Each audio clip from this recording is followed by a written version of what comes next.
You thought I was locked up, didn't you? Good morning, everybody. It is Friday morning. And from what I understand, we're not going back to 9 hour days for a few weeks yet, thank goodness.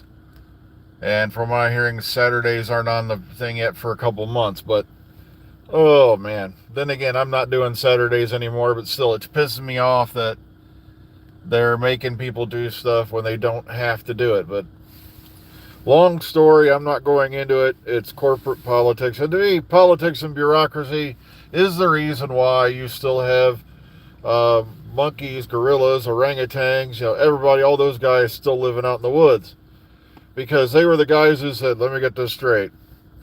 If we start walking upright, that means we're going to get out of here. Then we're going to have to start,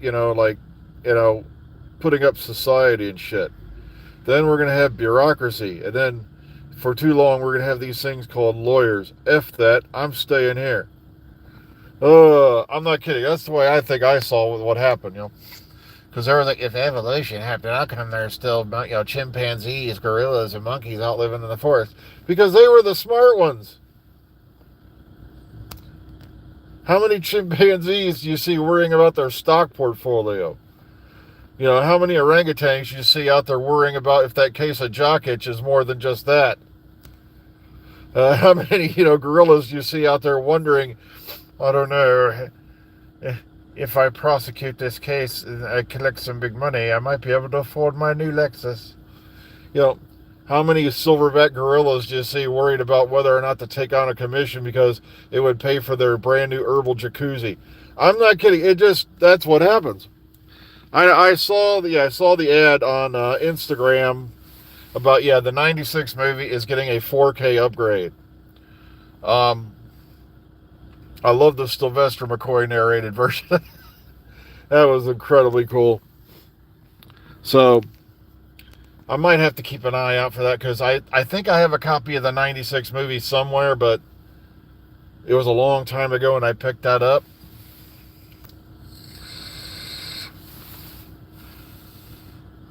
But then again, I don't like to collect physical media that much anymore. I've got so many DVDs and shit.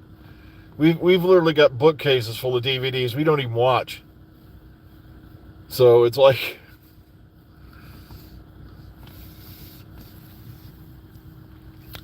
oh, the other day I had to remind Lady G because we literally have so many DVDs and shit.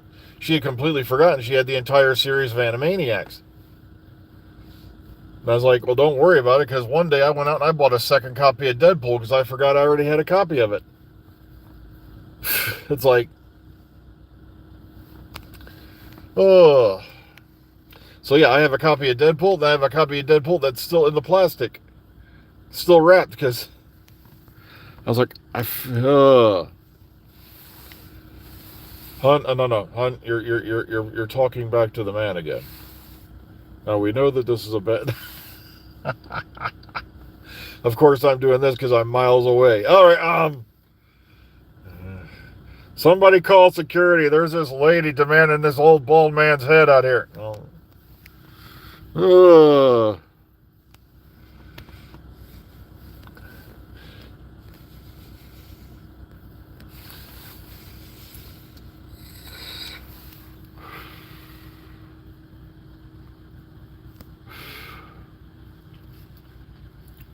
Well, I believe there was a time when, they were actually talking about doing an American thing of Doctor Who and all. Yeah, and I think I'm not sure, but if Michael Jackson, I'd have to really go back and dig because it doesn't seem beyond the realm of impossibility. But then again, look at what happened with the American versions of things like, oh god, hang on, I'm getting full body shivers. Red Dwarf, the American pilot. Oh my effing god. They had a guy on there, his Lister looked like a freaking underwear model. I was like, oh. Yeah, if you've not seen the American pilot for Red Dwarf, watch it just once for the cringe value. Because I think Terry Farrell was going to play the cat. Now, depending on which they had her, because I guess it's a long time since I watched that one. But But there were a lot of people's names who were being thrown around to be the Doctor. Hell, Bill Nye was around, was one of the names, that was considered for a bit. Heck, for the TV movie, there were quite a few names that were thrown around.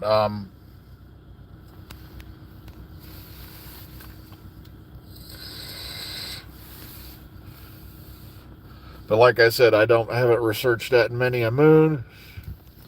So I'd really have to go back and dig to see the suspect list on that again, because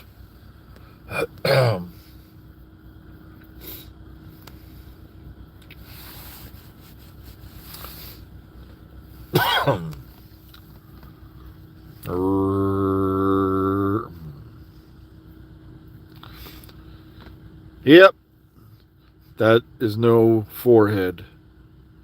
That is the planet Baldus, where life has come to a standstill. You can see the many craters of Baldus.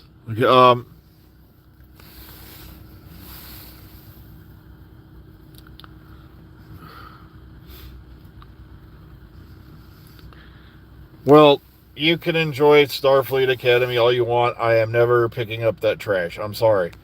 I've never watched anything TV related after 2009.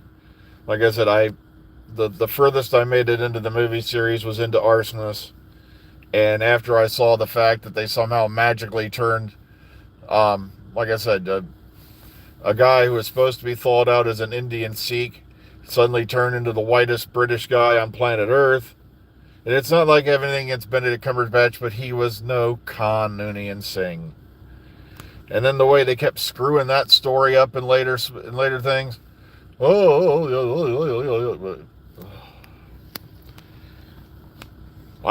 I said, I just never watched Starship Dysentery. I never watched New Worlds because I knew exactly where they were headed. And that was, we're going to plunder as much shit out of the original series that worked as possible, because God forbid we have to do anything new.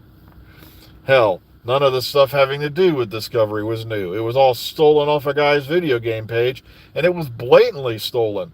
And the shit somehow, Paramount, and like I said, this is in my humble opinion, paid off whatever jury or court was in charge of that, because there's no way in hell they could have ruled that was not this blatant plagiarism. It was right there on the page in 8-bit graphics, everything they stole from that guy's video game. But just like, they were a bit more vague, thank goodness, when it came to DS9 and Babylon 5. But like I said, I like both shows, so I'm not going to go on a rant about DS9 and how it's actually stolen off the premise of Babylon 5. And I died laughing because everybody for years was going that Babylon 5 was a ripoff of DS9, and it turns out no. Babylon 5 had been handed in by JMS to Paramount. They kept the Bible for that series for a year, then handed it back and said they weren't going to do it. And then when they found out Babylon 5 was possibly going into production, all of a sudden, oh, look, here's Deep Space Nine. But like I said, if you don't believe me, sit down, write down each character's name, and start writing down all the similarities. And it's scary. It really is. It's kind of like when you sync up Dark Side of the Moon by Pink Floyd, to The Wizard of Oz. It's, oh, well. Yeah, no, like I said, I can't complain about Deep Space Nine because I did love Deep Space Nine, okay? Sure, it was like I said, it wasn't a hardcore direct copy or anything like that. It's just the premise of it was taken from Babylon 5. Now, like I said, it went in way different directions, and like I said, I love both those series, so I'm not going to go on about it.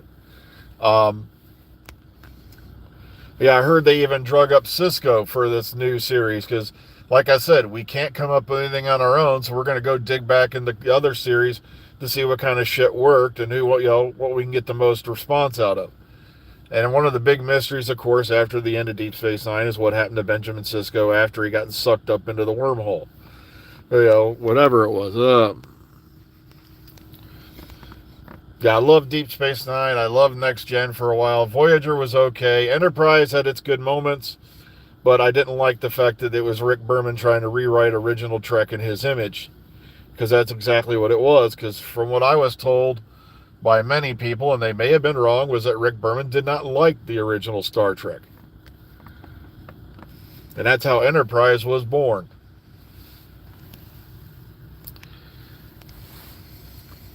And like I said, I love the characters on Enterprise and all that. Come on, the blatant decon scenes that were used basically, and of course, for our Vulcan, liaison, we happened to pick the smallest girl with the biggest gazoombas on planet Earth. Well, on planet Vulcan. But,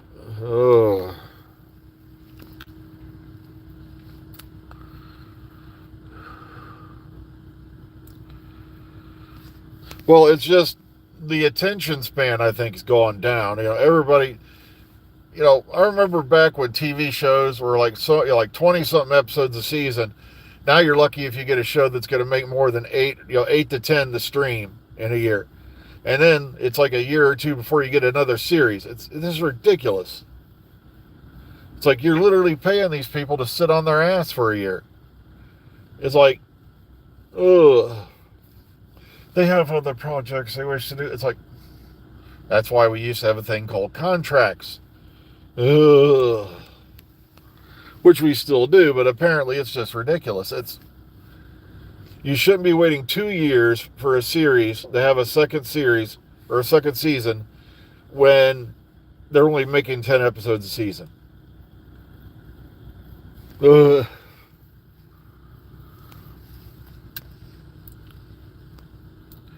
Well, hello in England. Hello there. Okay,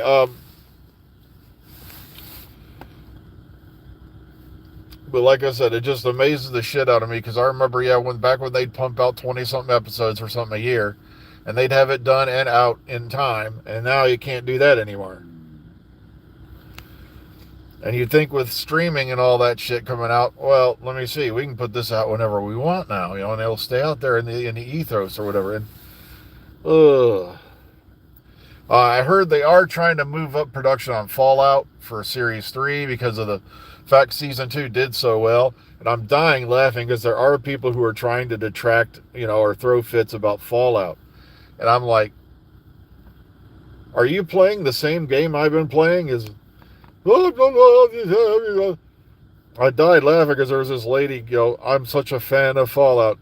Then you watch the reaction to the first series and all the stuff that she was talking about. I'm like, so let me get this straight. You're a fan of Fallout, but you don't know how the ghoul could have been alive after 219 years when there's ghouls running around in Fallout 4 who've been around since before the beginning of the war.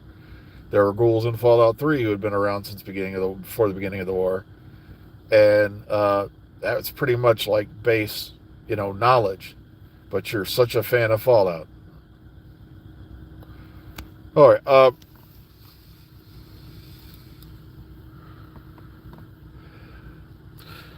Well, like I said, I'm not going to watch Starfleet Academy. I have no interest in it, especially after the Jem'Hadar, Klingon hybrid, whatever.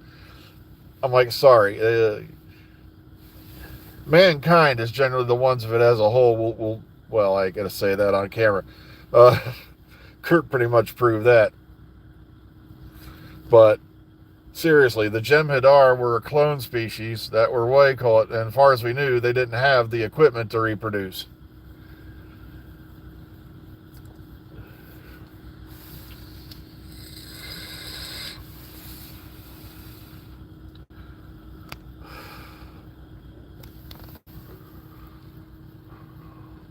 Plus, if I remember right, there were no female Jem'Hadar. But, oh well.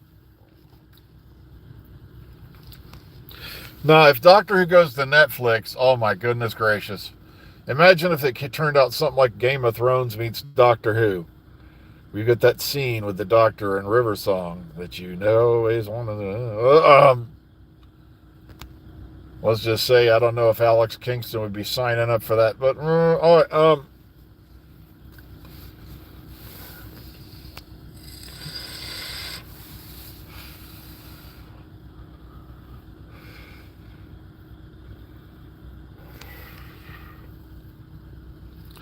favorite Star Wars character. Oh my God, why don't you just ask me what my favorite album is?